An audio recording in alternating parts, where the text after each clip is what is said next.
जय श्री कृष्णा। श्रीमद् भगवद गीता अध्याय 4 श्लोक 12। कांगशंता कर्मणाम सिद्धिम यजंता इह देवता क्षिप्रम ही मानुषे लोके सिद्धि भ्रवति कर्मजा। इस संसार में मनुष्य सकाम कर्मों में सिद्धि चाहते हैं, फलस्वरूप वे देवताओं की पूजा करते हैं। निसंदेह इस संसार में मनुष्यों को सकाम कर्म का फल शीघ्र प्राप्त होता है। तात्पर्य, इस जगत के देवताओं के विषय में भ्रांत धारणा है और विद्वता का दंभ करने वाले अल्पज्ञ मनुष्य इन देवताओं को परमेश्वर के विभिन्न रूप में मान बैठते हैं। वस्तुतः ये देवता ईश्वर के विभिन्न रूप नहीं होते, किंतु वे ईश्वर के विभिन्न अंश होते हैं। ईश्वर तो एक है, किंतु अंश अनेक हैं। वेदों का कथन है, नित्यो नित्य नाम। ईश्वर एक है, ईश्वर परमा कृष्णा। कृष्ण ही एकमात्र परमेश्वर है और सभी देवताओं को इस भौतिक जगत का प्रबंध करने के लिए शक्तियाँ प्राप्त हैं। ये देवता जीवात्माएं हैं, जिन्हें विभिन्न मात्रा में भौतिक शक्ति प्राप्त है। वे कभी परमेश्वर, नारायण, विष्णु या कृष्ण के तुल्य नहीं हो सकते। जो व्यक्ति ईश्वर तथा देवताओं को एक स्तर पर सोचता है, वह नास्तिक या पाषंडी कहलाता है। निर्विशेषवादियों की अग्रणी श्रीपाद शंकराचार्य तक मानते हैं कि नारायण या कृष्ण इस भौतिक सृष्टि से परे हैं।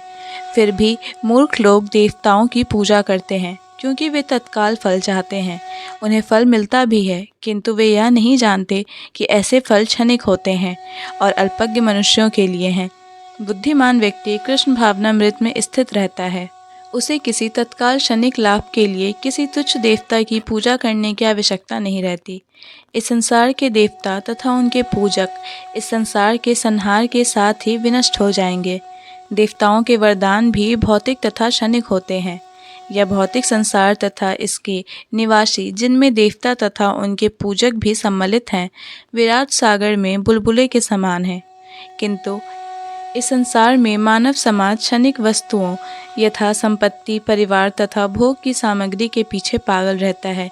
ऐसी क्षणिक वस्तुओं को प्राप्त करने के लिए लोग देवताओं की या मानव समाज के शक्तिशाली व्यक्तियों की पूजा करते हैं। यदि कोई व्यक्ति किसी राजनीतिक नेता की पूजा करके सरकार में मंत्री पद प्राप्त कर लेता है, तो वह सोचता है कि उसने महान वरदान प्राप्त कर लिया है। इसलिए सभी व्यक्ति तथा कथित नेताओं को साष्टांग प्रणाम करते हैं, जिससे वे क्षणिक वरदान प्राप्त कर सकें, और सचमुच उन्हें ऐसी वस्तुएं मिल भी जाती हैं। ऐसे मूर्ख व्यक्ति इस संसार में कष्टों के अस्थायी निवारण के लिए कृष्ण भावनामृत में अभिरुचि नहीं दिखाते। वे सभी इंद्रिय भोग के पीछे दीवाने रहते हैं और थोड़े से इंद्रिय सुख के लिए वे शक्तिप्रद जीवों की पूजा करते हैं, जिन्हें देवता कहते हैं। यह श्लोक इंगित करता है कि विरले लोग ही कृष्ण भावनामृत में रुचि लेते हैं। अधिकांश लोग भौतिक भोग में रुचि लेते हैं। फलस्वरूप वे किसी न किसी शक्तिशाली व्यक्ति की पूजा करते हैं। जय श्री कृष्ण। सभी बंधुओं से विनम्र निवेदन है कि श्रीमद् भगवद गीता के श्लोकों को कृपया शेयर कर ज़्यादा से ज़्यादा लोगों तक पहुंचाएं, क्योंकि श्रीमद् भगवद गीता सनातन धर्म का एक प्रमुख ग्रंथ है, जो मानव जीवन के संपूर्ण धर्म दर्शन को सर्वश्रेष्ठ रूप से प्रस्तुत करता है। श्रीमद् भगवद गीता से मिला ज्ञान हमारे दैनिक जीवन को उन्नत बनाता है। जय श्री कृष्ण। भगवद गीता के सभी श्लोकों को सुनने और समझने के लिए हमारे चैनल को सब्सक्राइब करें। अगर वीडियो पसंद आया हो तो इसे लाइक और शेयर करें।